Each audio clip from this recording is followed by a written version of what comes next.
Alright then, so now we have a user context providing user state and values to other components, which we access using that custom use user hook that we made in the last lesson. And we currently do that in the login page just to log out that user value, which is always null at the moment because the value never changes, right? But in this lesson, we're going to use the Appwrite SDK to actually register users and log them in when they submit the forms. And we'll be adding all of that authentication logic within the register and login functions that we made inside this user provider component. Then we can just invoke those functions directly from within the login and register pages later when a user submits the form. So then let's start with the register function to create new users. How do we do this? Well, back when we created the Appwrite file, the setup file inside the lib folder, we created this client, right? And we fed it the backend project details. And we also created an instance of these two classes down here, account and avatars. And we passed the client configuration into those as well. And that means that now, if we ever want to interact with the authentication service from Appwrite to do things like create new users, log in or log out, then we're going to use this account object. We also exported that object as well, meaning we can just import it into the user context file and use it to create new users in there. So let's go and do that. Let's come to the user context file again and paste this import in at the top, which comes from that Appwrite file. I'm also going to copy and paste in another import, which is an ID class, and that comes directly from the Appwrite package itself, which we installed, I think, a couple of lessons ago. And we're going to be using this to generate unique user IDs for new accounts. So now we can come down to the register function and we can use the account object in here to create a new user account based on the email and password arguments that we take in. So they're going to be coming later from input fields on the register page when we invoke this function. Anyway, let's come inside this function and we're going to wrap all of the logic inside a try and catch block, because if there is an error, we want to catch that. And later on, we're going to be showing those errors to the user if something goes wrong. For example, if their password isn't long enough. For now, though, we're just going to log the error message to the console so that we can see if there is one. All right, so now inside the try block, we can say await. And then we're going to use the account object that we imported from the Appwrite setup file. And on that, we're going to use a method called create to create a new user account. Now in this, we pass 3 arguments, and they are the ID for the user, which we'll use the ID class for, which we imported from Appwrite. And then we're going to use a method on that called unique. So that creates a unique ID for this user. The second argument is the user's email that they want to register with, which is just the email argument that we're taking right here. So we can add that in. And the last one is the password, which again, we're accepting as an argument to this register function. All right, so now when we use this create method, it sends a request to the Appwrite servers to our backend project, and it makes that new user account for us. But it doesn't log the user in automatically or create a session for them. We have to manually log the user in ourselves once the account's been created. So let's flesh out the login function now then to do this.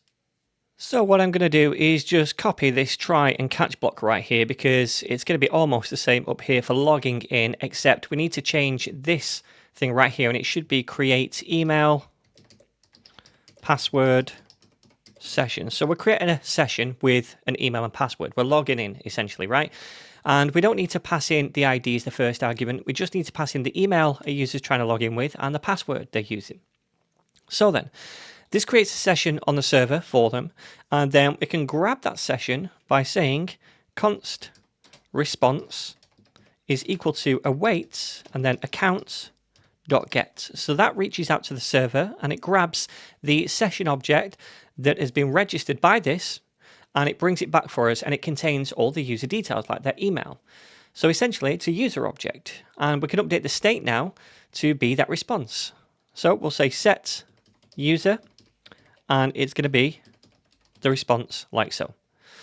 So now down inside the register function, we need to call this login function, because like I said, when we create an account, it doesn't automatically log a user in. We have to manually log them in. So let's do that now. We'll say await login, and then we'll pass in the email and password that we have right here, the same ones they registered with. So then, I think that's pretty much done. We have the register and login functions created. Let's now go to the register and login screens and try using them. So I'm going to start with the register page. So let me open that up. And the first thing we need to do is grab the user and also the register function. So let's say const user. We don't technically need the user. I'm just going to use it in a second. But we do need the register function. And we set that equal to use user. And that needs to be imported. So make sure you import that hook as well and invoke it. And then down here where we handle the submit of the form, I'm just going to paste in a little snippet of code. And it's a try catch block. Later on, we're going to be outputting the errors right here. So over in the user context, if there's some kind of error, then we'll throw an error here manually. We'll catch it over here where we invoke that function. And then we'll probably output the error somewhere in the template. For now, we're not going to do anything. All we're doing inside this try block is we're awaiting the register function we grabbed right here and passing in the email and password, which is in the state. Remember, that comes from whatever a user types into these things. Okay? And then once that's done, we're saying the current user is this user. Now, to be honest, that's probably still going to be null when we do this, but it doesn't matter. In fact, we'll get rid of that. We don't really need it because we'll verify this works when we visit the Appwrite backend and see this account. So I'm going to now copy this thing because this one's done. We'll get rid of the user here. I don't think we need it just yet. And I'm going to go back to the login screen now, and I'm going to paste this in. And this time we need the login function, which needs to come from the use user. So we'll grab that instead of the user itself. And I think that's pretty much it, right? We're just logging in the user. All right, so now let's try this out. I'm just going to try registering for an account, which remember, runs both functions. It runs the register one to create that account, and then it runs the login one to actually get that response, okay? So let's go to the register screen. And in fact, I'm going to just refresh everything just to make sure all the changes are there. So I need to go to the register page, don't I? All right, so let me register with like Bowser at NetNinja.dev. Not a real email. Well, it might be, but it's not mine, so don't email it. And then for the password test, 1, 2, 3, 4. Fingers crossed. I'm going to register. And I'm going to see if we get any errors in the terminal down here. Doesn't look like it. So now let's go and check the backend. So I'm on the project dashboard and I'm going to go to the auth section over here. And we can see this email address, Bowser@NetNinja.dev. So this user has been registered. And we also logged that user in as well. Now, currently from the application, there's no real way of knowing whether that user is logged in or not. So I think what I'm going to do is actually go over to the root layout file inside here, and I'm just going to grab that user. So let me say over here, const, and in fact, we can't do it here. I'm going to do it somewhere in one of the pages. We'll do it inside the auth layout. So I'm going to do it right here. I will say const, and then we'll grab the user, and that will be equal to the use user hook. So let me import that and invoke it. And then all I'm going to do is log out that user right here. So console.log user. And I'm going to save this.